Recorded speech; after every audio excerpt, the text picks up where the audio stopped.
तो आपको अपने चैनल यस की हम स्टडी पर एक बार फिर से स्वागत है।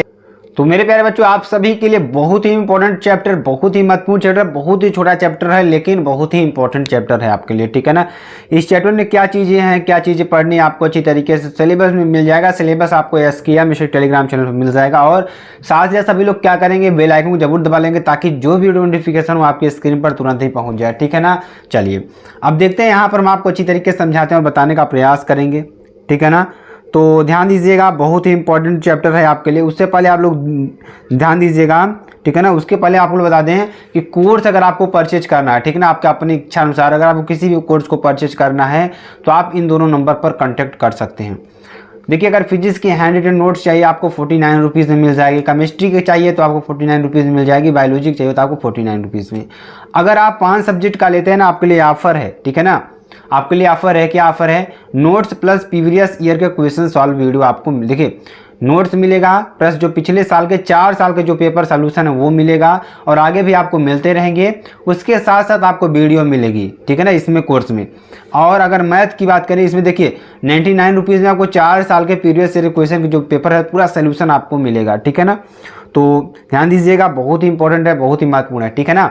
चलिए देखिए क्वेश्चन क्या है इसमें। देखिए अब चलिए आपको पढ़ाते हैं अच्छी तरीके से। पहला नंबर टॉपिक हमारा क्या है, विस्थापन धारा, ठीक है ना। विस्थापन, डिस्प्लेसमेंट करंट, इसको इंग्लिश में क्या कहते हैं, डिस्प्लेसमेंट करंट, ठीक है ना। तो विस्थापन धारा किसे कहते हैं, जब किसी विद्युत चालक में जब किसी विद्युत चालक में विद्युत क्षेत्र के द्वारा, किसके द्वारा, विद्युत क्षेत्र के द्वारा, ठीक है ना, किसके द्वारा, विद्युत क्षेत्र के द्वारा परिपथ में जो धारा विस्थापित होता है, ठीक है, किसके कारण, जब किसी विद्युत चालक में विद्युत क्षेत्र के द्वारा परिपथ में जो धारा विस्थापित होता है उसे विस्थापन धारा कहते हैं। इसे आईडी से प्रदर्शित करते हैं, किससे, आईडी से प्रदर्शित करते हैं। माना परिपथ में डीटी समय में, किसमें, परिपथ में डीटी समय में परिपथ में उत्पन्न चुंबकीय फ्लक्स डी फाई ई हो तो क्या हो, परिपथ में डीटी समय में परिपथ में उत्पन्न चुंबकीय फ्लक्स डी फाई हो तो आईडी बराबर epsilon naught D phi E upon D T, क्या हो जाएगा, epsilon naught D phi E upon D T, ठीक है ना, आपके लिए हो जाएगा। जहां एप्सिलॉन नॉट हवा या निर्वात की विद्युतशीलता है, एप्सिलॉन नॉट क्या है, हवा या निर्वात की क्या है, विद्युतशीलता है, क्या है, विद्युतशीलता है, ठीक है ना। ये आपको देखिए आप फार्मूला है, बहुत ही इंपॉर्टेंट फार्मूला है, ठीक है ना। ये आपको लिख लेना जो कि आपके लिए वेरी वेरी मोस्ट इंपॉर्टेंट है, ठीक है ना। जहां एप्सिलॉन नॉट क्या है, निर्वात की विद्युतशीलता है, ठीक है ना। यहाँ पर ध्यान दीजिएगा, तो यहाँ पर ध्यान दीजिएगा, अगर यहाँ पर देखिए ये आई है, ये सी है, ठीक है ना, आई सी है, ठीक है ना, ये आई डी विस्थापन धारा है, ठीक है ना। तो आई बराबर क्या हो जाएगा, आई डी प्लस आई सी, क्या हो जाएगा, आई डी प्लस आई सी। यहाँ पर आई सी बराबर क्या है, 0, आई बराबर आई डी प्लस 0 या आई बराबर आई डी, ठीक है ना। चलिए आगे आपको बताते मैक्सवेल के समीकरण, ठीक है ना, किसके, मैक्सवेल के समीकरण, ठीक है ना। केस फर्स्ट की बात करें, केस फर्स्ट देखिए क्या आपके लिए बहुत ही इंपॉर्टेंट, बहुत ही महत्वपूर्ण है, ठीक है ना। केस फर्स्ट में देखिए क्या हो जाएगा, विद्युत संबंधी गॉस का प्रमेय, किसके संबंधी, विद्युत संबंधी गॉस का प्रमेय क्या है, ध्यान दीजिएगा, बहुत ही इंपॉर्टेंट है, बहुत ही महत्वपूर्ण है। देखिए फाई बराबर क्या होता है, ई इंटू ए, समीकरण नंबर 1, फाई बराबर क्यू अपान एप्सिलॉन नॉट, समीकरण नंबर 2। देखिए गॉस के प्रमेय है, ध्यान दीजिएगा, ये गॉस का प्रमेय है, ठीक है ना, क्यू अपान एप्सिलॉन नॉट, समीकरण नंबर 2। अब समीकरण नंबर 1 में देखिए क्या हो जाएगा, integration vector E dot D A बराबर फाई, क्या हो जाएगा, वेक्टर ई डॉट वाई बराबर क्या हो जाएगा, फाई हो जाएगा, समीकरण नंबर 3। अब समीकरण नंबर 2 और 3 से देखिए क्या हो जाएगा, यहाँ पर integration vector E dot D A बराबर क्यू अपान एप्सिलॉन नॉट, ठीक है ना, ये आपके लिए हो जाएगा, ठीक है ना। तो ये मैक्सवेल का समीकरण है, आप सभी को याद कर लेना है, ठीक है ना। चलिए आगे आपको बताते हैं। केस सेकंड की बात करें, केस सेकंड में देखिए ध्यान दीजिएगा, चुंबक संबंधी गॉस का प्रमेय, चुंबक संबंधी गॉस का प्रमेय क्या होता है, फाई इज इक्वल टू क्या होता है, ध्यान दीजिएगा, फाई इज इक्वल टू क्या होगा, क्यू अपान एप्सिलॉन नॉट, समीकरण नंबर 1, क्या होगा, phi is equal to Q upon epsilon naught, समीकरण नंबर 1, या क्यू बराबर माइनस क्यू प्लस क्यू, क्या हो जाएगा, क्यू बराबर 0 या फाई बराबर 0, समीकरण नंबर 2, ठीक है ना। फाई बराबर क्या हो जाएगा, बी ए, या फाई बराबर integration vector B dot D A, समीकरण नंबर 3, ठीक है ना, ये आपके लिए हो जाएगा। और इक्वेशन सेकेंड और थर्ड की बात करेंगे, ठीक है ना, तो क्या हो जाएगा, फाई बराबर integration vector B dot vector D A बराबर 0, ठीक है ना, ये आपके लिए हो जाएगा। चलिए आगे आपको बताते हैं। केस थर्ड की बात करेंगे तो फैराडे के विद्युत चुंबकीय प्रेरण के नियम, किसके? फैराडे के विद्युत चुंबकीय प्रेरण के नियम। ई बराबर क्या होता है? V/L, या V is equal to E into L, या V is equal to integration vector E dot DL, समीकरण नंबर 1, या E बराबर माइनस d∅/dt, या वेक्टर E डॉट DL बराबर माइनस d∅/dt। ठीक है ना, ये आपके लिए हो जाएगा। केस 4 की बात करेंगे, ध्यान दीजिएगा। एम्पियर मैक्सवेल समीकरण, एम्पियर मैक्सवेल समीकरण क्या है?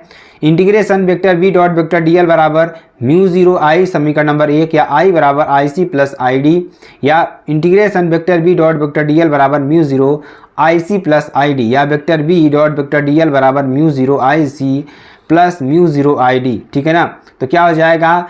Integration vector V dot vector DL बराबर μ0IC प्लस μ0ε0 d∅E/dt। ठीक है ना, ये आपके लिए हो जाएगा, जो कि बेहद इंपॉर्टेंट और बेहद ही महत्वपूर्ण है। ठीक है, तो चलिए अगला टॉपिक हम पढ़ेंगे, विद्युत चुंबकीय तरंगों के बारे में जानेंगे। ठीक है ना, तरंगों के स्रोत। ठीक है ना, तरंगों के स्रोत कौन कौन से हैं? तरंगों के स्रोत निम्नलिखित हैं। ठीक है ना, तरंगों के स्रोत निम्नलिखित हैं। ठीक है ना, क्या है? पहला देखिए, ध्यान दीजिएगा। यदि आवेश स्थिर है तो क्या है? यदि आवेश स्थिर है तो उसके चारों ओर एक विद्युत क्षेत्र उत्पन्न होगा। ठीक है ना, यदि आवेश स्थिर है तो उसकी ओर क्या होगा? एक विद्युत क्षेत्र उत्पन्न होगा। ठीक है ना, अगला टॉपिक देखिए क्या है? यदि कोई आवेश, क्या कर रहा है? यदि कोई आवेश एक समान चाल से गतिशील हो तो क्या कर रहा है? यदि कोई आवेश एक समान चाल से गतिशील हो तो उसके चारों ओर एक चुंबकीय क्षेत्र उत्पन्न होता है।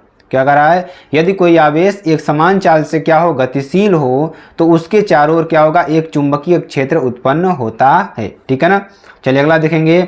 यदि कोई आवेश क्या हो? यदि कोई आवेश त्वरित वेग से गतिशील होता है, किस वेग से? त्वरित वेग से गतिशील होता है तो उसके चारों ओर परिवर्ती चुंबकीय क्षेत्र प्राप्त होगा। क्या होगा? परिवर्ती चुंबकीय क्षेत्र प्राप्त होगा, तथा इसके साथ साथ परिवर्ती विद्युत क्षेत्र उत्पन्न होता है। क्या होता है? परिवर्ती विद्युत क्षेत्र उत्पन्न होता है। ये आपको लिख लेना है। ठीक है ना, चलिए आगे आपको बताते हैं। तरंगों के स्रोत के कारण परिवर्ती चुंबकीय क्षेत्र से परिवर्ती विद्युत क्षेत्र में, या परिवर्तित विद्युत क्षेत्र से परिवर्तित चुंबकीय क्षेत्र में होता है। ठीक है ना, तो ध्यान दीजिएगा, बहुत ही इंपॉर्टेंट है, बहुत ही महत्वपूर्ण। यह चीज़ आपको नोट में लिख लेना है। जो तरंगों के स्रोत होता है उसका जो कारण है वह परिवर्ती चुंबकीय क्षेत्र से क्या होगा? परिवर्ती विद्युत क्षेत्र में, या परिवर्ती विद्युत क्षेत्र से परिवर्ती चुंबकीय क्षेत्र में होता है। ठीक है ना, ये आपके लिए हो जाएगा। जैसे आप ध्यान दीजिएगा, अब यहाँ से चला, ठीक है ना, यहाँ से इसको छोड़े अधिकतम, फिर यहाँ पर आया अधिकतम चाल। ठीक है ना, इस तरीके से यहाँ पे आपको देख लेना है। यहाँ पे आपको सबसे न्यूनतम चाल होगी, मध्य में सबसे अधिकतम चाल होगी। ठीक है ना, चलिए आगे आपको बता। तरंगों की प्रकृति के बारे में जानेंगे। तरंगों की प्रकृति कैसी होती है? ठीक है ना, ऐसी तरंगे जो परिवर्ती विद्युत क्षेत्र को परिवर्ती चुंबकीय क्षेत्र में बदलती हैं उसे वैद्युत चुंबकीय तरंगे कहते हैं। यानी ऐसी तरंगे जो परिवर्ती विद्युत क्षेत्र को परिवर्ती चुंबकीय क्षेत्र में बदलती हैं उसे वैद्युत चुंबकीय तरंगे कहते हैं। ठीक है ना, वैद्युत चुंबकीय तरंगों को मैक्सवेल का विद्युत चुंबकीय तरंग कहते हैं। वैद्युत चुंबकीय जो तरंगे होती है ना, उसको मैक्सवेल का क्या कहते हैं? वैद्युत चुंबकीय तरंगे कहते हैं। ठीक है ना, यहाँ पे ध्यान दीजिएगा। वेक्टर E0, ठीक है ना, B वेक्टर B, ठीक है ना, आपके लिए हो जाएगा। तो देखिए एक बार ऊपर जाएगा, फिर ऐसे आपको यहाँ पर ध्यान देगा। तो ये क्या है? चुंबकीय क्षेत्र है। ठीक है ना, जो आपको दिख रहा है चुंबकीय, ये आपको वैद्युत क्षेत्र है। ठीक है ना, तो इस तरीके से आपको देख लेना है। एक में वैद्युत क्षेत्र होगा, एक में चुंबकीय क्षेत्र होगा। इस तरीके से आपकी सारी बढ़ती चली जाएंगी। ठीक है ना, तो जैसे वाई अक्ष के अनुदिश क्या होगा? वाई अक्ष के अनुदिश EY बराबर क्या हो जाएगा? E sine kx minus omega T, K बराबर 2π/λ, या E0 साइन kx माइनस k/ओमेगा टी, या EY बराबर E0 sine K x minus ओमेगा/k इंटू टी। ठीक है ना, EY बराबर क्या हो जाएगा? E0 साइन 2π/λ x माइनस ओमेगा/k इंटू टी। ठीक है ना, समीकरण नंबर 1। चलिए आगे आपको बताते हैं।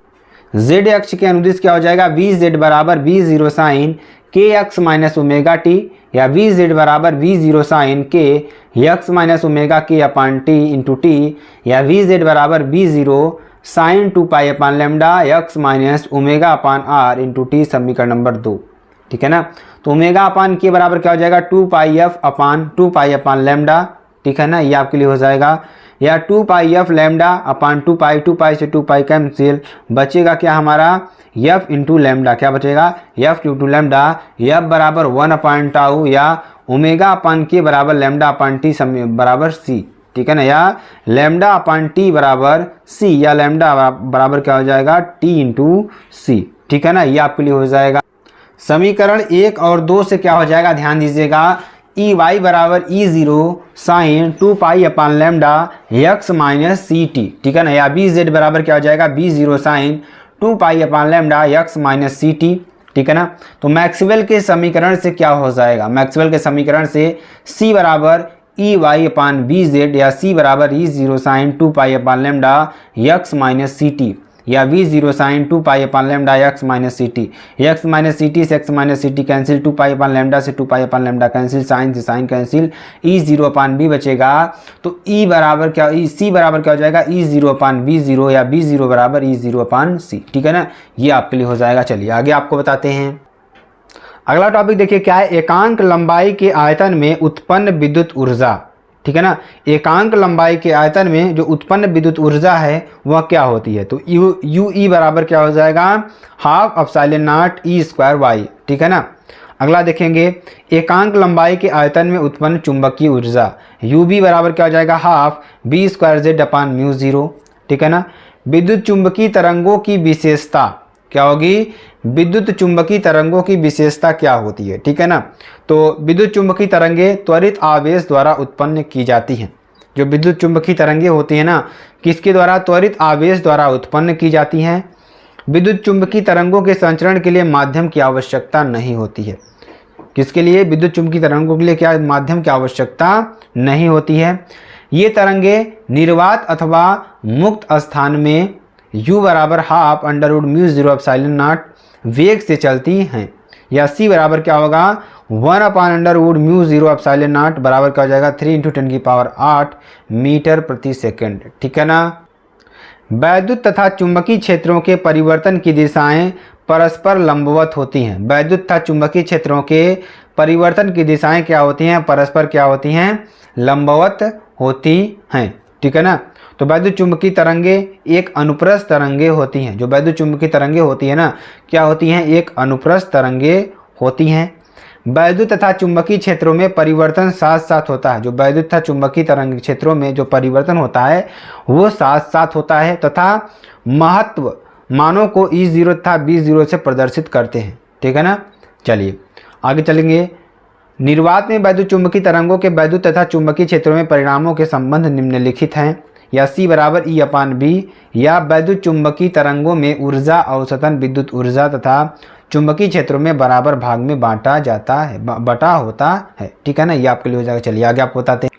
निर्वात में वैद्युत ऊर्जा का घनत्व, किसमें, निर्वात में वैद्युत ऊर्जा का घनत्व C बराबर क्या हो जाएगा half epsilon naught E square, तथा चुंबकीय ऊर्जा में घनत्व C बराबर half B square upon mu zero, ठीक है ना, ये आपके लिए हो जाएगा।